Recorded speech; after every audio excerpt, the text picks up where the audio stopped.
Et en début de chronique, Thibaut, tu as d'abord des idées, des suggestions de sorties culturelles à nous proposer. Oui, comme chaque semaine, si vous avez envie de sortir de chez vous, eh bien ce week-end, vendredi soir tout d'abord à 20h30 à la Corderie à Sarre-Union, vous allez pouvoir rencontrer Alison Arngrim, la comédienne de La Petite Maison dans la Prairie. Elle sera en duo avec Patrick Loubatière, auteur de Destination 80, pour un spectacle d'humour et de musique intitulé Nelly Oleson allume les années 80. Vous pouvez réserver au numéro qui se trouve sur l'affiche et c'est organisé par l'association Football Club d'Irmingen. On continue samedi 25 mars avec d'abord le spectacle Prendre forêt à la médiathèque de Sarreguemines à 17h. C'est une lecture musicale d'un carnet de voyage qui raconte les mois d'ermitage de Claire Auduit au cœur de l'hiver dans un chalet des Vosges. C'est une introspection au cœur de la nature. Claire sera accompagnée par Baris Ayan avec ses chants et son zaz. Un zaz, c'est un luth à manches longs. Un événement qui sera assuré par la compagnie Rodéo Dames. C'est en entrée gratuite et la réservation est faite auprès de la médiathèque. Le même jour, cette fois-ci à Roulin, à 19h30, dans l'espace culturel, se déroulera la veillée Armusante, une soirée de contes, chants, poésie, musique proposée par la troupe Shakespeare et l'ACS. Vous pouvez aussi contribuer brièvement à la soirée. Il faudra juste prévenir au numéro qui se trouve sur l'affiche. C'est également en entrée libre et il y aura de la petite restauration sur place. Le concept est inspiré des auberges de parole et avec une petite touche théâtrale. On se téléporte un jour plus tard, le dimanche 26 mars, avec Alain Bach, un concert de musique celtique à l'église Immaculée Conception pour la Saint-Patrick. Ce sera assuré par le groupe Celtica, qui animera cette représentation avec Patricia Nadler au chant et à la harpe, et Cathy Bourgoun au chant et à la flûte irlandaise. Elles seront accompagnées de Marine au chant, et ce sera à 15h, toujours en entrée libre. On s'intéresse maintenant au Conservatoire de Sarreguemines avec ses élèves de la classe de théâtre lycée. Il vous propose de redécouvrir ou de découvrir Le Révisor. L'œuvre originale est une comédie en 5 actes du russe Nikolai Gogol, créée en 1836. La mise en scène et l'adaptation est faite par Margot Gauer. Vous avez la possibilité d'assister gratuitement à 2 représentations, une le vendredi 24 mars à 19h30 et le dimanche 26 mars à 16h. Ce sera au Casino des Faïenceries. Et pour finir sur les bons plans de sortie, mercredi 29 mars prochain se dérouleront à l'institution Sainte-Chrétienne La Salle de Sarreguemines les Nocturnes de l'Histoire. Plusieurs choses sont organisées durant la soirée. De 17h à 18h30, il y aura une visite guidée de la ville de Sarreguemines. De 18h30 à 19h30, à l'intérieur de l'école, vous aurez la possibilité de découvrir 3 expositions. Une sur du matériel pédagogique ancien, une autre de photographie de bâtiments à travers les âges et une autre réalisée par les élèves en option art plastique, ce sont des lycéens.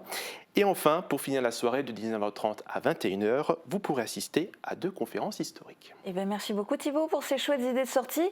Et maintenant, un portrait, mais alors pas celui d'une personne, celui d'un lieu culturel dans le Pays de Bitche. Oui, un portrait un peu particulier aujourd'hui et je pense que beaucoup d'entre vous le connaissent. Je vais vous parler du bar associatif, le Dominos Bar qui se trouve à Lemberg. Au premier abord, ce bâtiment peut paraître petit, mais la taille ne fait pas tout. Il s'y passe et s'est passé beaucoup de choses d'un point de vue culturel. Et oui, la première chose qu'on peut dire, c'est que ce n'est pas qu'un bar. Ce n'était pas qu'un bar et non, avant de devenir la structure telle qu'il est aujourd'hui, le bâtiment abritait l'un des 4 cinémas qu'il y avait à Lemberg. C'était un cinéma paroissial où les cinquantenaires et les soixantenaires d'aujourd'hui y allaient en étant enfants. Et ce n'est qu'en 1982 qu'un groupe de personnes de l'association Foyer pour tous, qui existait depuis 1967, a décidé de reprendre les rênes. Après la fermeture du cinéma, ils ont continué à animer le petit bar à côté et ils ont organisé des concerts de 1982 à 1994 dans la vieille salle de cinéma. Et aujourd'hui, est-ce qu'on voit encore des vestiges de ce cinéma ?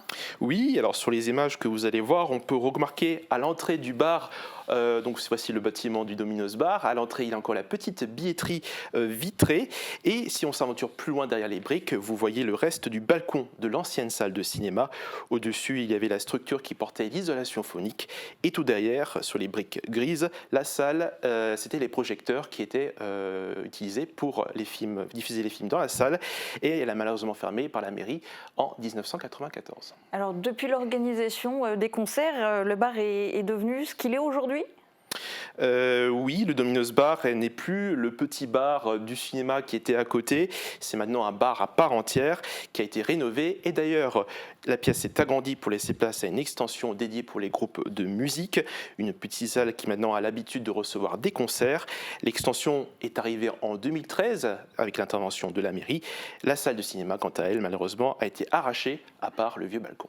Et tu disais, c'est un bar associatif et l'association qu'il gère, c'est le Foyer pour tous. Oui, comme j'en ai parlé, et si vous pouvez vous en parler plus en détail, je vais vous proposer d'écouter Dominique Drouard, qui est membre de l'association. Alors, c'est une association d'éducation populaire, donc on avait différents types d'activités, aussi bien dans le domaine de l'enfance, le ciné-club, des stages de formation. Et le domino n'est qu'un outil. Hein, alors aussi bien la salle que le bar, c'est qu'un outil qui permet justement de recréer ce lien social, d'être une scène pour amener la culture en milieu rural et pour permettre aussi aux locaux de s'exprimer alors dans différentes formes d'art. Il y a aussi eu beaucoup d'expositions de peinture, de photos, etc. L'association aujourd'hui compte plus de 300 membres avec un noyau actif de 25 personnes. Comme je l'ai annoncé avant, elle existe depuis 1967, mais il y a eu le fameux renouveau en 1982 avec l'arrivée des concerts. Aujourd'hui, une vingtaine d'événements est proposée chaque année. Tout le monde est bénévole et l'association souhaite dans ses projets faire revivre un peu le passé du bâtiment. On pense à une salle, à un théâtre de poche et à un ciné-club qui pourrait être localisé sur l'ancien balcon du cinéma qui existe encore et donc de réhabiliter ce lieu, de lui rendre sa vocation initiale. Sa vocation initiale, c'est aussi parce que ce lieu, c'était un peu l'un des principaux points de culture musicale dans le Pays de Bitche. Oui, s'y représentaient bien des groupes locaux, des groupes français, anglais, ukrainiens. Beaucoup de nationalités sont passées et passent par le Domino's Bar. Il propose aussi des résidences d'artistes. Et avant, il existait un énorme réseau dans le Pays de Bitche. C'est vrai que très tôt, on a commencé à œuvrer. D'ailleurs, avec Meisenthal, on a lancé à l'époque un projet qui s'appelait Rock à l'Est, qui était... il y avait 5-6 associations en fait qui faisaient de la musique vivante.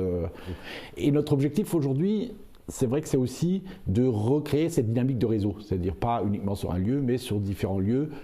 Et ce réseau commence à se recréer, à se reformer. L'association, depuis l'année dernière, fait partie du réseau du festival Au Gré du Jazz, un festival qui est habituellement organisé à la Petite Pierre. Ils sont aussi en contact en ce moment avec les organisateurs du festival Mireille de Plate pour contribuer aussi dans la valorisation du patrimoine linguistique. Et ils ont aussi accueilli des représentations du festival Euroclassique. C'est un lieu, comme tu l'as compris Julia, qui veut diffuser la culture, mais l'association est aussi engagée et propose plusieurs rendez-vous pour discuter sur plusieurs thèmes et parler de l'actualité, comme un concert-débat organisé en 2021 autour des attentats du 13 novembre 2015. Et ils font aussi des soirées pour la Crète et pour soutenir l'Ukraine. C'est une dimension importante de leur activité. On pense que l'éducation populaire, c'est aussi de s'engager, de permettre aux gens de débattre, de découvrir. Et on organise alors des ciné-conférences avec notamment des journalistes qui viennent pour parler de certains sujets, des concerts, conférences aussi.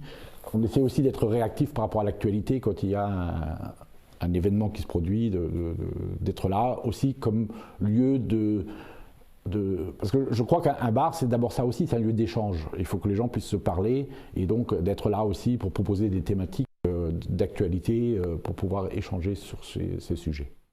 Et je voulais finir cette chronique par l'intervention d'un des plus vieux membres de l'association. Depuis le renouveau en 1982, il s'occupait du labo photo. Oui, il y avait dans le temps aussi un labo photo. C'est vraiment un lieu où tous les arts peuvent s'exprimer. Il fait toujours partie du quatuor Matala qui va se produire samedi soir au bar pour une soirée crétoise en partenariat avec l'association Alsace-Crète. Et il nous a donné son ressenti sur cet endroit qu'il affectionne. Tout, j'aime tout ici. J'aime les personnes qui viennent ici, j'aime le lieu, c'est un lieu chargé d'histoire, c'est notre jeunesse, c'est de la culture, c'est des échanges, c'est de la musique, c'est génial. C'est un partage en fait. Voilà, donc ce bar associatif, c'est un haut lieu culturel local caché dans un petit coin de rue. Et oui, allez-y, profitez-en. Et en plus, prochain événement, donc ce week-end.